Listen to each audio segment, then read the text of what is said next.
জয়রামবাটি হয়ে, তারপরে আমরা রামজীবনপুর হয়ে, ঘাটাল হয়ে, দাসপুর হয়ে এই কেশপুর দিয়ে যাচ্ছি।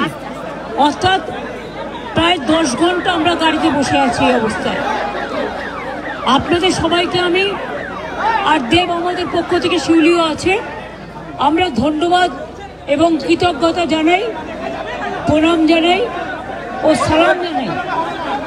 এই কেশপুর আমি একদিন বলেছিলাম, হ্যাঁ অ্যাম্বুলেন্সটা ছেড়ে দিন, অ্যাম্বুলেন্সটা বেরিয়ে যান, আস্তে আস্তে জায়গা করে দিচ্ছি, বেরিয়ে যান। হ্যাঁ হ্যাঁ, পেশেন্ট আছে বলে আস্তে আস্তে বেরিয়ে যান। না না না, আপনি যান, চিন্তা করবেন না, আস্তে আস্তে যান, পেশেন্ট আগে যাবে। আমি আপনাদের যেটা বলছি, আমি এই কেশপুরের মাটিতে আগে অনেকবার এসেছি এবং আপনাদের এখানে যে অত্যাচার হতো ওই জামশেদ ভবনের নামে, সেই অত্যাচার, সেইগুলোই এখন বিজেপি হয়েছে। সেই অত্যাচারের বিরুদ্ধে একটার পর একটা ডেড বডি নিয়ে দিনের পর দিন যখন আমি কেশপুরে এসেছি, এই অত্যাচারের বিরুদ্ধে আমি বলেছিলাম সিপিএম এর শেষপুর এই কেশপুর থেকে হবে। আজও বলে যাচ্ছি,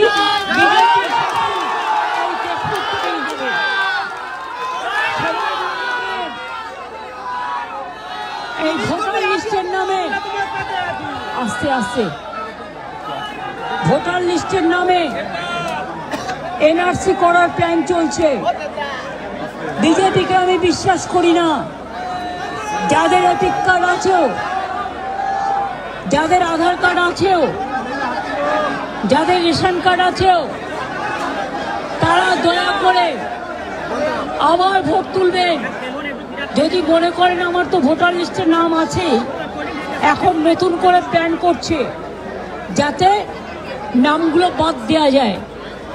আপনারা জেনে রাখুন, আপনাদের গায়ে হাত পড়লে আমরা কেউ ছেড়ে কথা বলবো না এবং এটা আমাদের লড়াই, অস্তিত্বের লড়াই, ঠিকানার লড়াই, সম্প্রীতির লড়াই, সংস্কৃতির লড়াই, মা বোনদের সম্মানের লড়াই, ছাত্র যৌবনের লড়াই, হিন্দু মুসলমান, তপশিলি আদিবাসী, জনজাতি সবার লড়াই, হকার থেকে দোকানদার, সব ভাষা সব ধর্মকে নিয়েই।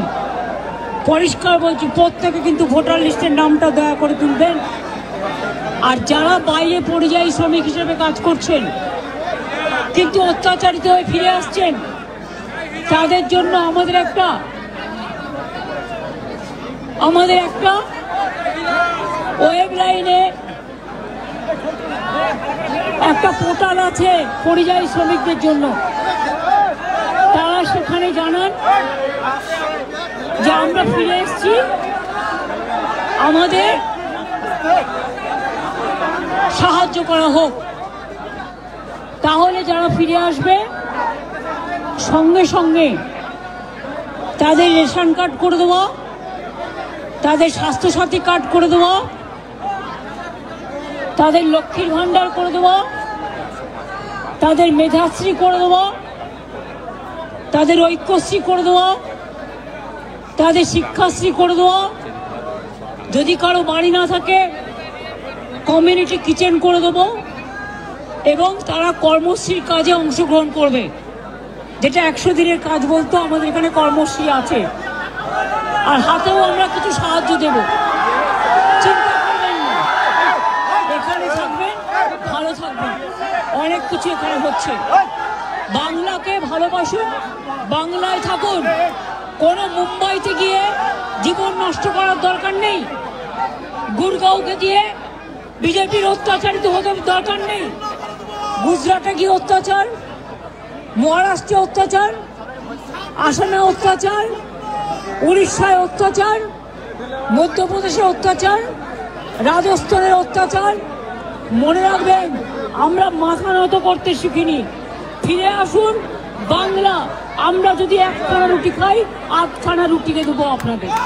এটা ভালো থাকুন, সুস্থ থাকুন, আর ভোটার লিস্টের নাম অবশ্যই তুলবেন। শুধু নিজের না, পরিবারের সবাই। ভোটে নমিনেশন ফাইলের দিন পর্যন্ত ওরা কিন্তু নাম কাটে, আর গুজরাটে বসে বসেই প্ল্যানগুলো করছে। এই প্ল্যান ঘ্যাচং ফু করে দিতে হবে, মানে কেটে দিতে হবে। ঠিক আছে, মানুষ যারা জেনুইন ভোটার, প্রত্যেকে যাতে ভোটার থাকে তার ব্যবস্থা করতে হবে। এটা আমাদের ঠিকানা, এটা আমাদের আশ্রয়, এটা আমাদের মায়ের শাড়ির আঁচল, এটা মাথায় রাখতে হবে। ঠিক আছে, সবাইকে মন দিয়ে করতে হবে। অনেক ধন্যবাদ।